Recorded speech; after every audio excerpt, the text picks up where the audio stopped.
Assalamu alaikum wa rahmatullahi wa barakatuh. Qala rabbi shrah li sadri wa yassir li amri wahlul 'uqdatam min lisani yafqahu qawli. A'udhu billahi minash shaitanir rajim. Bismillahir rahmanir rahim. Inshallah, today we will do the lessons from Surah Al-Mumtahna, and then we will do Surah Saf, introduction to Surah Saf. And Surah Saf and Surah Juma are two musabbihat that are together in this group of 10 Madani Surah. The main theme of Surah Saf is revolution, and how this revolution will stay and does not lose the steam. The answer comes in Surah Juma, so we will discuss that later. But first we will do the lessons from Surah Al-Mumtahna. Three important points that we need to discuss. One is we need to realize that how Allah subhanahu wa ta'ala is giving what we call the intriguing questions and things to ponder. If in this day and age anyone who is treacherous to the country or treacherous to any relationship, it will completely ruin the relationship. And number two, if you are traitor to the country, the countrymen will say that you should be punished and hanged. So if this is the rule, this is what is being sort of programmed in you, that no one like a treacherous person, either irrespective that what you are come together, but if you become a traitor among a group, the group will want to kill you actually, or punish you. So imagine that your creator, your owner, your caretaker, Allah subhanahu wa ta'ala, and if you are traitor to Allah subhanahu wa ta'ala, what should be your punishment? So in this very first introduction in Surah Mumtahna, the introduction was given that when someone who was truly a Badri Sahabi and he is not actually doing anything treacherous in his own thought, he just want to save his family, how the Muslim state dealt with him, how Rasulullah has dealt with him. Imagine that if in this day and age, if you are a traitor to a country, how you should be dealt. So again, when you realize that you are being created by Allah, you are being owned by Allah, then you should be obedient to Allah, you should be submitted to Allah 100%. Otherwise you will be treated just like a traitor on the day of judgment. And you have to make sure that you should ask yourself that I am created by a power who will be going to ask me questions about what I have done here in this world. So how should I prepare to answer those questions? And we know the question that Allah will going to ask on the day of judgment. And the very first question is professing La ilaha illallah Muhammadur Rasulullah.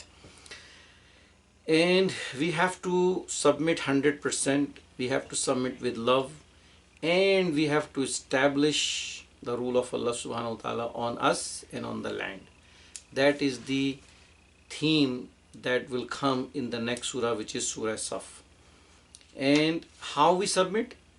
The pattern is given by the messenger Muhammadur Rasulullah sallallahu alaihi wasallam.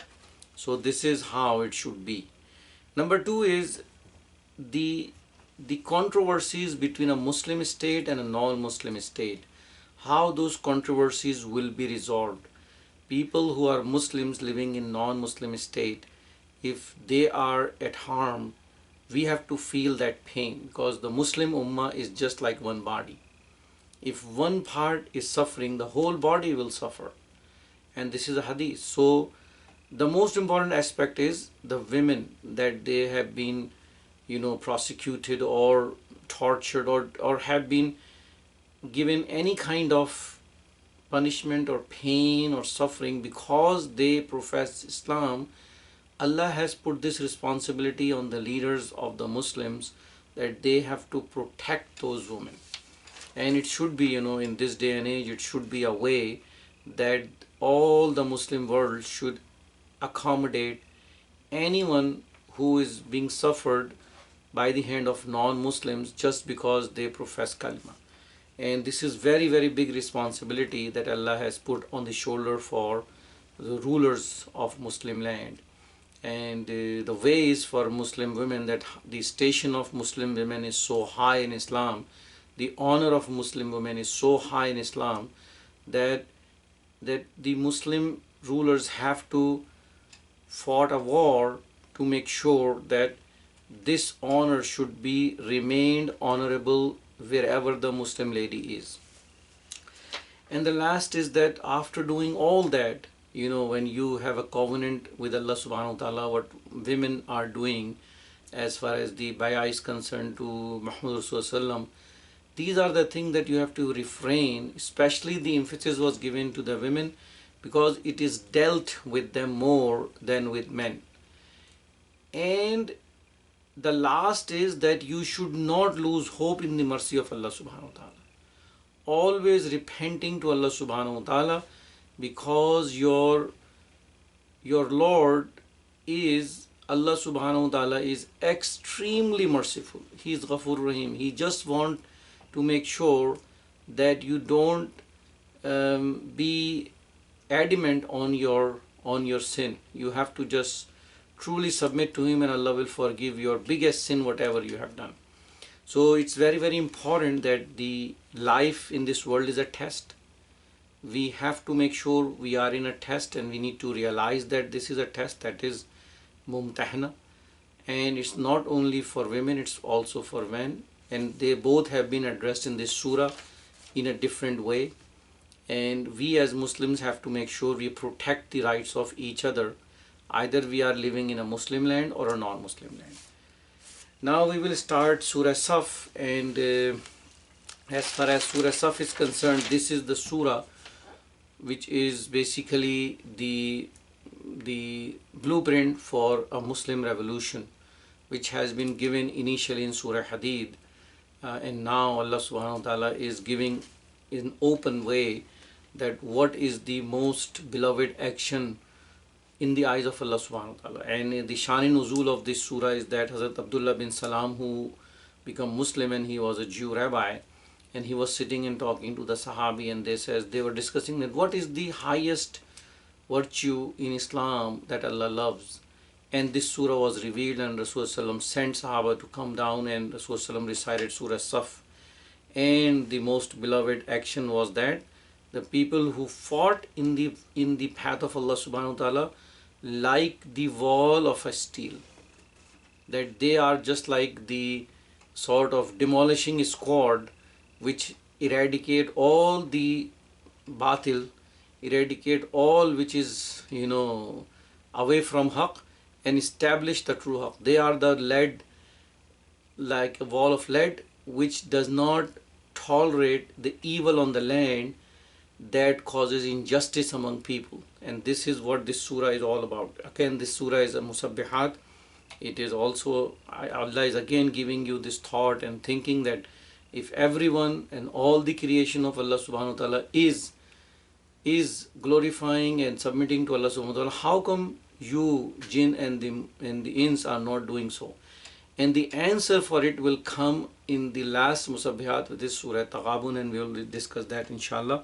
The name of this surah comes from ayah number 4, and it is the surah that Allah subhanahu wa ta'ala wants you to strive in the path of Allah, to establish tawheed on yourself and on the land, and you should be like a wall of lead that demolish all the batil and establish the haqq on the land.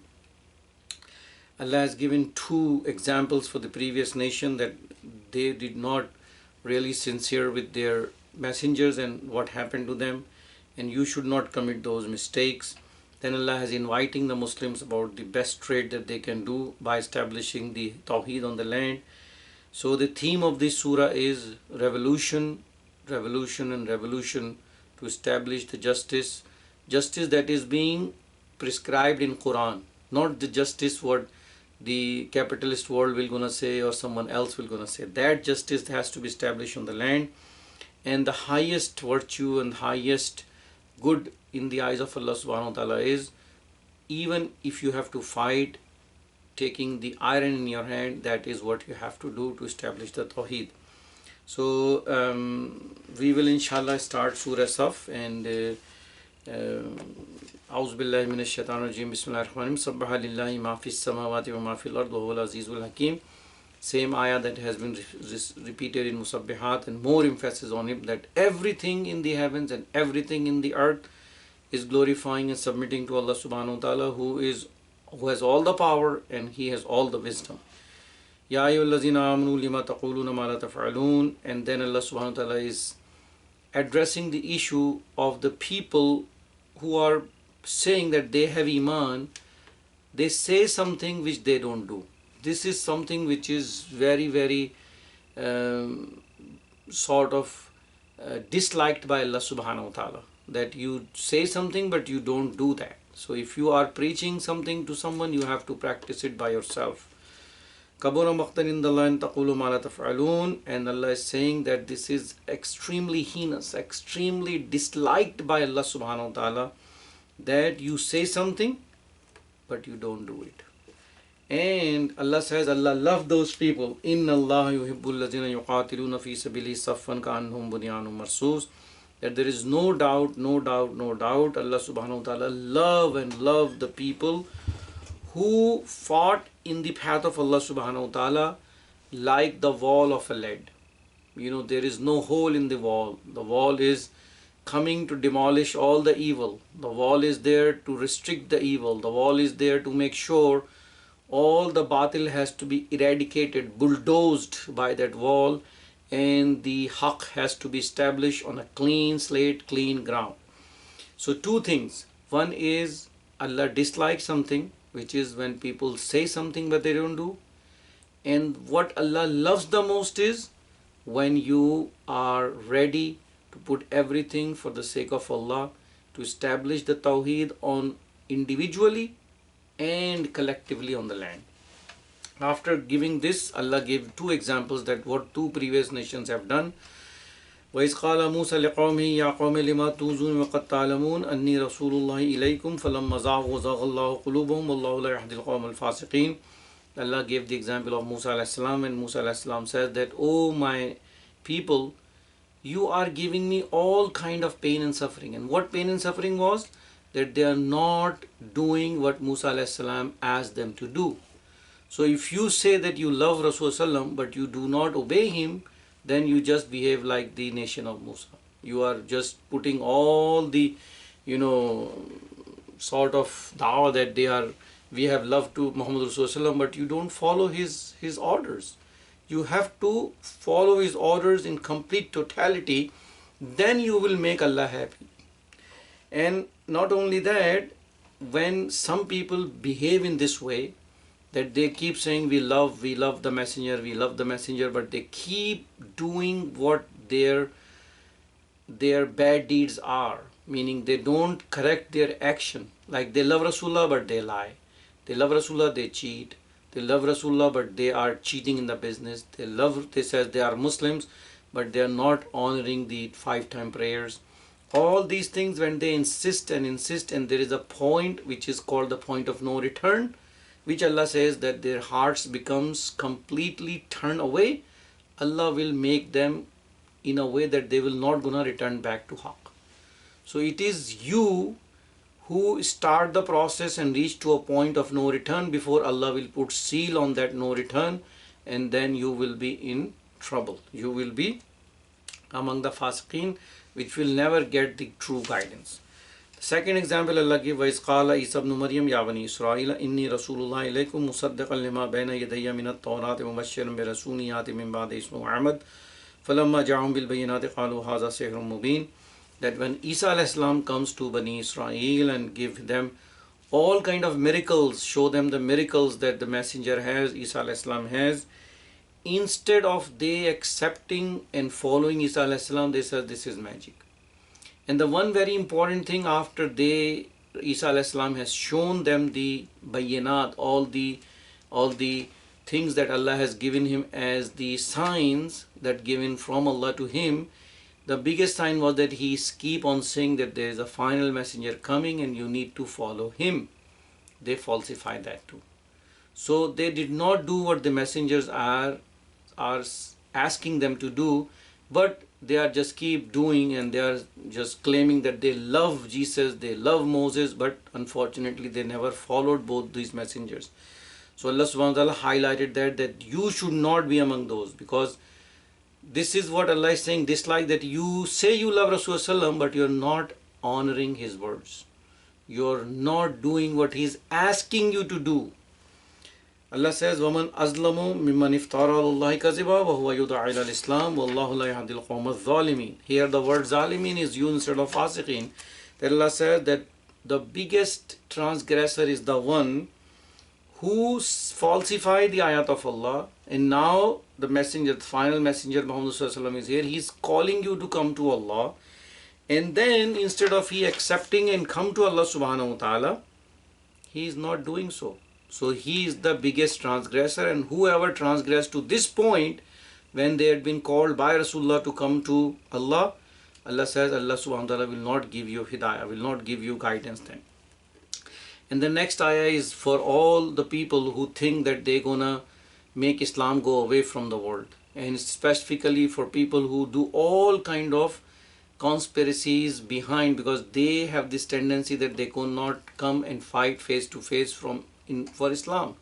So Hunud and Yahud both are in this category. Allah says, yuriduna liyutfi'u nurallahi bi afwahihim wallahu mutimmu nurihi walau karihal kafirun.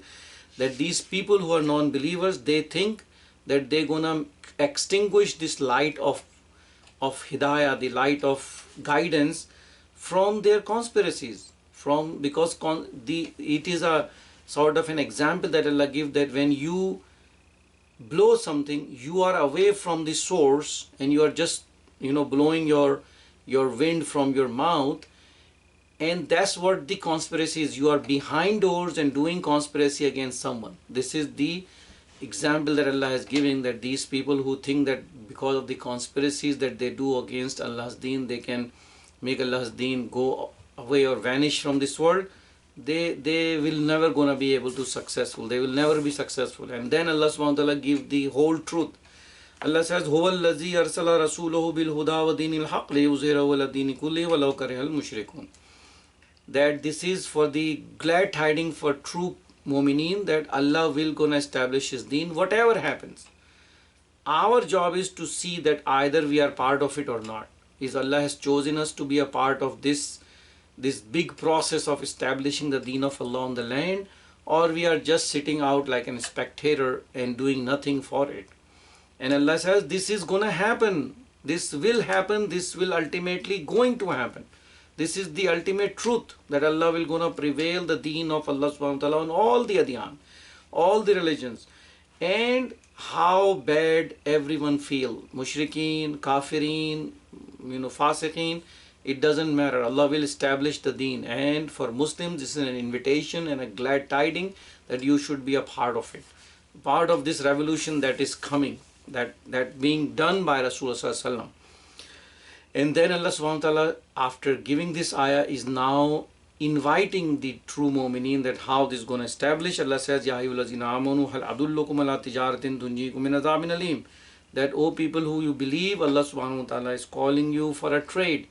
That trade, in that if you do truly, if you are if you're going to honor that trade, Allah will save you from all kind of pain, all kind of suffering, all kind of punishments whatsoever in this dunya and hereafter. It will be reward for you for everything you do when you do this establishment of Allah's deen, like a trade that Allah is asking you to do. That give up everything for the sake of Allah. Give your wealth, give your time, give your energy to propagate and establish the deen of Allah subhanahu wa ta'ala, just like Ansarullah, which is coming in the next few ayah. تُؤْمِنُونَ بِاللَّهِ وَرَسُولِهِ وَتُجَاهِدُونَ فِي سَبِيلِ اللَّهِ بِأَعْمَالِكُمْ وَأَنفُسِكُمْ ذَلِكُمْ خَيْرٌ لَكُمْ إِن كُنتُمْ تَعْلَمُونَ. This is what we have to do to save ourselves from any kind of pain, sadness, suffering, that we need to truly believe in Allah subhanahu wa ta'ala, truly believe in Muhammadur Rasulullah, do the striving in the path of Allah that is supposed to be done by our wealth, by our capacity, by our power, whatever we have, بِأَمْوَالِكُمْ وَأَنفُسِكُمْ, from our wealth and from our power that Allah has given us. ذَلِكُمْ خَيْرٌ لَكُمْ إِن كُنتُمْ تَعْلَمُونَ. This is the best for you if you realize. very short time, and I keep saying this, that if you compare this life of 60, 70, 80, 90 years of the life of one day of Yawm al-Qiyamah, the comparison is only 3 minutes for this life. So you have to endure 3 minutes of full intensity, what you can really do to establish the deen of Allah subhanahu wa ta'ala on yourself and on the land. And Allah says this is, if you realize, is far more better for your eternal life. And what will happen if you do so? يَغْفِرْ لَكُمْ ذُنُوبَكُمْ وَيُدْخِلُكُمْ جَنَّاتٍ تَجْرِي مِنْ تَحْتِهَا الْأَنْهَارُ وَمَسَاكِنَ طَيِّبَاتٍ فِي جَنَّاتِ عَدْنٍ ذَلِكَ الْفَوْزُ الْعَظِيمُ. Allah will forgive your sins. Allah will make sure you enter into the gardens where the river flows underneath, and those are beautiful places where you want to live, and you will live there forever. ذَلِكَ الْفَوْزُ الْعَظِيمُ. So the most important point is that when you are striving in the path of Allah, your focus is akhirah, not this dunya. Either you get any success or not, it doesn't matter, but you will get reward in akhirah. That should be your aim, that should be your striving force, that you focus on akhirah. And then Allah is also giving this glad tiding about, if we want some success in this world, if we go to an exam, we want to pass the exam and get known that, oh, he is a PhD, he is so and so, he did this. So Allah is also, sort of, because of the human nature, Allah is saying, وَأُخْرَى تُحِبُّونَهَا. You want to have something in this world, you love to have some success in this world. نَصْرٌ مِّنَ اللَّهِ فَتٌ قَرِيبٌ وَبَشِّرِ الْمُؤْمِنِينَ. So the nusra of Allah, the victory of Allah is coming to gladly accept you. And you have Rasulullah, Allah is saying to Rasulullah that you should give this glad tiding to mu'mineen who are striving in the path of Allah, that success is coming to just honor you, because this is how Allah is. When you do something to Allah, Allah will honor it, Allah will give more reward to it. And then in the last aspect, Allah is saying that who become Ansar of Allah, who wants really the helper of Allah, the highest status that anyone can be, by helping Allah subhanahu wa ta'ala. Allah says, Ya ayyuhallazina amanu kunu ansarullahi kama qala Isa ibn Maryam lil hawariyyin man ansari ilallah. That, O people who believe, you should be just like the Ansarullah, that means helper of Allah subhanahu wa ta'ala. Then Isa alayhi salam says that who gonna help me to establishing the deen of Allah subhanahu wa ta'ala. Now Muhammad Rasulullah is saying, who will help me in establishing the deen of Allah subhanahu wa ta'ala. So you become Ansar of Allah, Allah's helper. قال الحواريون نحن أنصار الله. So the people who were in the group of Isa alayhi salam at that time says, we will be the one who will be the helper of Allah subhanahu wa ta'ala. فَآمَنَتْ طَائِفَةٌ. How they become Ansarullah? By bringing تُؤْمِنُونَ بِاللَّهِ وَرَسُولِهِ وَتُجَاهِدُونَ فِي سَبِيلِ اللَّهِ بِأَمْوَالِكُمْ وَأَنفُسِكُمْ ذَلِكُمْ خَيْرٌ لَكُمْ إِن كُنتُمْ تَعْلَمُونَ. This is the definition of Ansarullah, that you have true iman of Allah, true iman on Muhammad Rasulullah. You should strive in the path of Allah from your wealth, from your power, from your abilities, whatever Allah has given you, and not the other way around. And who are the other way around? مِمَّنْ إِسْرَائِيلَ وَكَفَرَتْ طَائِفَةٌ. The other people are the one who listen to the message and do not accept, don't bring any iman. Those are the true losers. And then Allah is announcing that the real victory will be the one who is saying, we are Ansar of Allah, we are bringing iman of Allah. Allah says, فَيَّدْنَا الَّذِينَ آمَنُوا وَالْعَدُوِّن فَأَصْبَحُوا ظَاهِرِينَ. So Allah subhanahu wa ta'ala will help the people who have iman against the one who is opposing the deen of Allah subhanahu wa ta'ala. Allah will help them, and ultimately they are the one who become successful. The people with iman are the one who will be successful ultimately here and in hereafter. So intelligent people, people of ulul albab, want to be in the camp of Ansarullah. Whatever is happening in front of their eyes, they have to be in the Ansarullah, in the group of Ansarullah, in the group of Hizbullah. So ultimately they will be successful in hereafter, because the real success is ذَلِكَ الْفَوْزُ الْعَظِيمُ, is the real success is on the day of judgment. So this surah is the surah for revolution, to change, to establish the justice that has been ordered by Allah as is in Quran, and the people have to be prepared for it.